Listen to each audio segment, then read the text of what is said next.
दोस्तों, जिन भाइयों ने जिन दोस्तों ने मुश्तज़नी की है, मुश्तज़नी कर कर के अपने ज़िंदगी को ख़राब कर लिया है और शादी से घबराते हैं, बचपन में गलत कार्य कर देने की वजह से नसों को भी ख़राब कर चुके हैं, जिसकी वजह से उनके वज़ू ख़ास में ढीलापन रहता है, सही तरीके से प्रॉपर इरेक्शन नहीं आता, तनाव नहीं आता, इरेक्शन सख्ती पैदा नहीं होती, जिसके कारण उनके समस्या हो गई है। वज़ू ख़ास में टाइटनेस, हार्डनेस की कमी आ गई है, नसें इनकी जाम हो चुकी हैं, खून का सर्कुलेशन सही से नहीं होता, इसी कारण उनकी ग्रोथ भी रुक चुकी है, यानी लंबाई मोटाई भी नहीं बढ़ रही है। इस चीज़ को लेकर बेहद परेशान है। आज मैं घरेलू उपाय ऐसा ऑयल आपको बतलाऊंगा जिसके इस्तेमाल से ये समस्या इंशाल्लाह आपकी बिल्कुल ठीक हो जाएगी।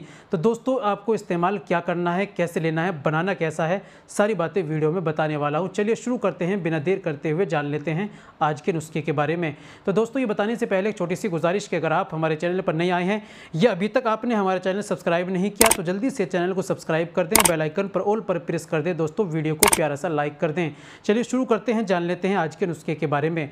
तो दोस्तों, आपको क्या लेना है, आपको लेना है तिल का तेल। तिल का तेल आपको लेना है 100 ग्राम। उसको आप हल्की आंच पर पकाइए, फिर उसके अंदर आपको डालनी है 10 ग्राम लौंग डाल दीजिए। ठीक है, फिर उसको उतना पकाइए, हल्की आंच पे इतना पकाइए कि लौंग जलकर बिल्कुल काली हो जाएं। उसके बाद छान कर किसी बोतल में रख लीजिए। इस्तेमाल आपको रोज़ाना रात में करना है। वज़ू ख़ास में आपको 2-4 बूंद लेनी है और आपको एक पोरवे से केवल मसाज करनी है, दाएँ तरफ, बाएँ तरफ और ऊपर के हिस्से में। नीचे का हिस्सा, सामने का हिस्सा आप छोड़ दीजिए। ठीक है, एक हाथ से पकड़ लीजिए और एक पोरवे से मसाज करनी है आपको 4 से 5 मिनट। जब खुश्क हो जाए तो दोबारा फिर डालिए, फिर मसाज कीजिए। ठीक है, 4 से 5 मिनट रोज़ाना रात में मसाज करनी है। सुबह में हल्के गुनगुने पानी से आपको धो लेना है। इस तरीके से रोज़ाना आपको रात को मसाज करनी है और सुबह में धो लेना है। और याद रखिए, रात में लुंगी का पहन कर आपको सोना है। अंडरवेयर पहनना या जींस पहनना ये बिल्कुल बंद कर दीजिए। रात में बिल्कुल इस्तेमाल नहीं करनी है और दिन में आपको अंडरवेयर का भी सेवन बिल्कुल नहीं करना। तो दोस्तों, बनाइए, इस्तेमाल कीजिए और फ़ायदा उठाइए। तो दोस्तों, आज के लिए इतना ही काफ़ी। मिलते हैं अगली वीडियो में, नेक्स्ट वीडियो में एक और नए नुस्खे के साथ।